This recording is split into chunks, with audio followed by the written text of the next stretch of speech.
Risk అని అర్థమైందంటారా? లేదండి. Actually అది రిలీజ్ టైంకి సగం సినిమా దాకా షూట్ కూడా అయిపోయింది. సో ఎప్పుడు నేను కొంచెం అహెడ్గానే ఆలోచిస్తాను. నా సినిమాలు కూడా అలాగే ఉంటాయి.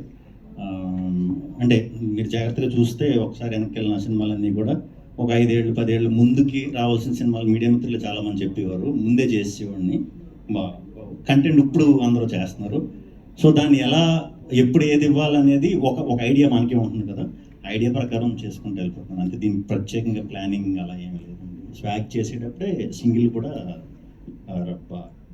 షూట్ కూడా చేస్తాం చాలా మటుకు 30-40% అయిపోయింది. విష్ణు గారు ఇక్కడ సార్ ట్రైలర్లో మీరు బాలయ్య గారి స్పీచ్ని కొద్దిగా ఏదో ఇది చేశారు. అది ఆ ఫ్యాన్స్ ఎలా రిసీవ్ చేసుకుంటారు సార్? అంటే ఆయన పబ్లిక్ అది సినిమాలలో చేయరు, జస్ట్ పబ్లిక్ ఎక్కడైనా స్పీచ్ ఇస్తున్నప్పుడు ఇలా మాట్లాడుతున్నప్పుడు ఒక్కొక్కసారి అలా ఫ్లోలో పోతుంటుంది కదా. ఇది రెగ్యులర్ ఏమంటారు దాన్ని, ఇప్పుడు మనం ఏరియాలో ఉండే పిల్లలు సింగిల్స్ కాదండి, ఇది వాళ్ళు very much related into cinema, cricket ఇవన్నీ రెగ్యులర్గా చూస్తారు కదా. చూసేవాళ్ళు అందరూ కూడా సరదాగా ఫ్రెండ్స్ కూర్చున్నప్పుడు హీరోల్లాగా మారుతారు. మీకు తెలిసే ఉంటుంది. ఒక 2 వేసిన తర్వాత హీరోల డైలాగులు చెప్పడాలు, డ్యాన్సులు చేయడాలు వెరీ కామన్ అది. సో బాలయ్య బాబు గారిది మీరు పట్టారు. ఇంకా చాలామంది హీరోల రెఫరెన్స్లు ఉంటాయి దీంట్లో 100%. కానీ నేను చెప్దాం అనుకునేది ఏంటంటే, బాలయ్య బాబు గారిది ఎవరు చేసినా కామెడీ అవుతుంది. అది బాలకృష్ణ గారు ఒక్కరికి చెల్లింది, అంత పవర్ఫుల్గా చేయటం అది చేయటం. ఆయన ఎప్పుడు మనం ఏం చేసినా మనకు అలా అనిపిస్తుంది. ఆయన కానీ ఆగలేము మనం. బాలయ్యలాగా డైలాగులు చెప్తాం, క్లబ్లో చేయ బాలయ్య అంటాం, అదంతే. అది ఆయనకే చెల్లింది. సో అలా అందరు హీరోలు, బాలయ్య బాబు గారు కాదని చాలామంది హీరోలు రెఫరెన్స్లు ఈ సినిమాలో ఉంటాయి. కానీ అంటే ఆయన స్పీచ్ని మీరు అలా చేయటం ఫ్యాన్స్ రిసీవింగ్ అది ఎక్కడ అది ఏ స్పీచ్లో నా డైలాగ్ అని చెప్పలేదు. మీరు ఒకసారి చెక్ చేసి నాకు చూపించవచ్చు. ఇప్పుడు రాబిన్హుడ్లో సాంగ్, హుక్ సాంగ్, అది ఎంత కొద్ది కాంట్రవర్సీ అయిపోయింది కేతికా శర్మ గారు. సో ఇందులో ఎలాంటి జాగ్రత్తలు తీసుకున్నారు? కేతికా గారు సినిమాలు అలాంటివి ఉండవు. మీరు కూడా ఏదో పొరపాటు ఏదో వినేసారు. మేబీ మీరు డబుల్ మీనింగ్ అన్నారు, డబుల్ మీనింగ్ చచ్చినా ఉండవు, సంస్క్రిట్ ఉంటాయి ఎక్కువ. అది చాలా మంది డబుల్ మీనింగ్ అనుకున్నారు. సో మరి సంస్క్రిట్ నేను నేర్చుకుంటే కష్టం. అలాంటివి ఏమి ఉండవు నా సినిమాలు, అసలు ఉండవు. అందులో ఆడవాళ్ళకి నేను ఎక్కువ ప్రాధాన్యత ఇస్తాను, మీ అందరికీ తెలిసిందే అది. సో ఏమి ఉండవు, అలాంటి సాంగ్స్ ఏమి లేవు. విష్ణు గారు ఇక్కడ సార్, మీ బాడీ లాంగ్వేజ్ టిపికల్గా ఉంటుంది. సినిమాలో యాక్ట్ చేసినప్పుడు సగం డైలాగ్ డెలివరీ ఉంటుంది, సగం మింగేస్తారు, కానీ ఆడియన్కి అర్థమైపోతుంది. ప్రతి సినిమాలో మీకంటూ సపరేట్గా బాడీ లాంగ్వేజ్. డైరెక్టర్లు మిమ్మల్ని మీకు జెల్ అవుతున్నారా, మీరు డైరెక్టర్లు జెల్ అవుతున్నారా, ఎలా చేయించుకుంటున్నారు మీతో? తెలియదండి, అది ఎగ్జాక్ట్ తెలియదు. నాకు తమిళ రాదు, ఆయనకి తెలుగు రాదు. మీరేం చెప్పినా నడిచిపోయింది. సో ఎక్కువ మేము చేసుకునే ముందు ఇది సీన్ అని చెప్పిన తర్వాత మేము ఎక్కువ డిస్కస్ చేసుకునే చేసాం. అయితే డైలాగ్ మీ సగం మింగిడం అన్నదాన్ని ఒప్పుకుంటున్నారా? ఎలాగ అర్థమైపోతున్నాడు, మింగేటిగా బెటర్ కదండి. కార్తిక్ రాజ్ గారు, జస్ట్ మినిట్.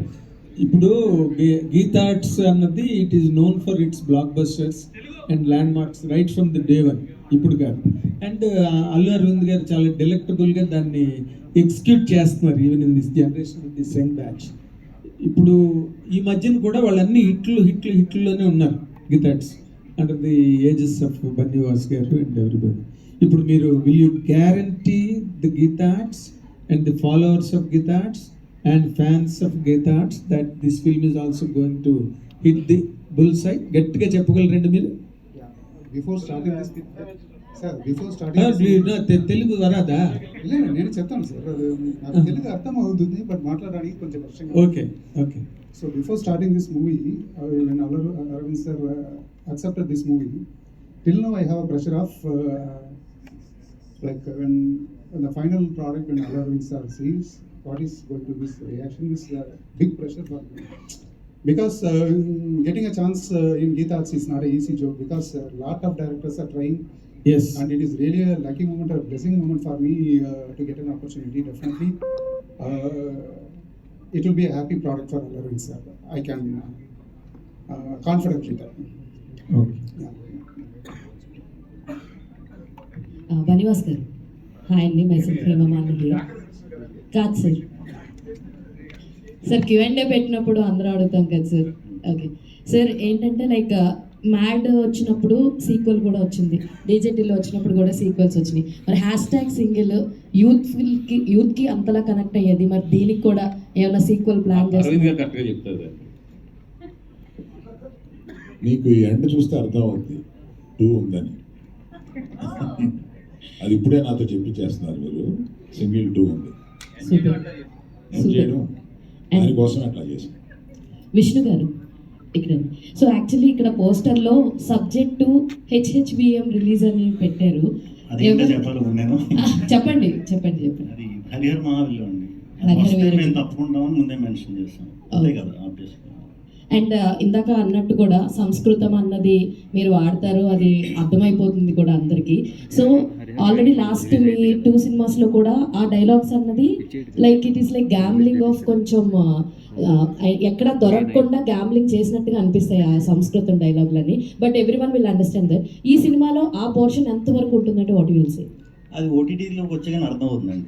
ముందు అర్థం అవుతుంది, ముందు అర్థం అయిపోతే అది అంటే ఈ సినిమాలో ఎంతవరకు ఉండొచ్చు? లేదు లేదు, మామూలు 1xలో చూస్తే మీకు నా భాష నా నా అంత ప్యూర్ తెలుగు ఎక్కడ కనిపించదు మీకు. అవునండి, 2xలో అయితే కొంచెం 3x అంటే మారుతుంది. అది ఎవరు చేసినా మారుతుంది, నాది ఎందుకో చేసేది మరి అలాగే.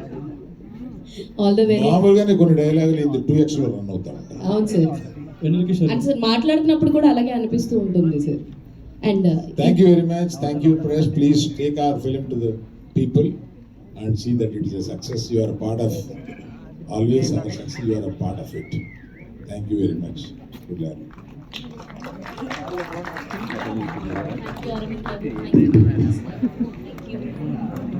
Thank you to all the media. So May 9th theaters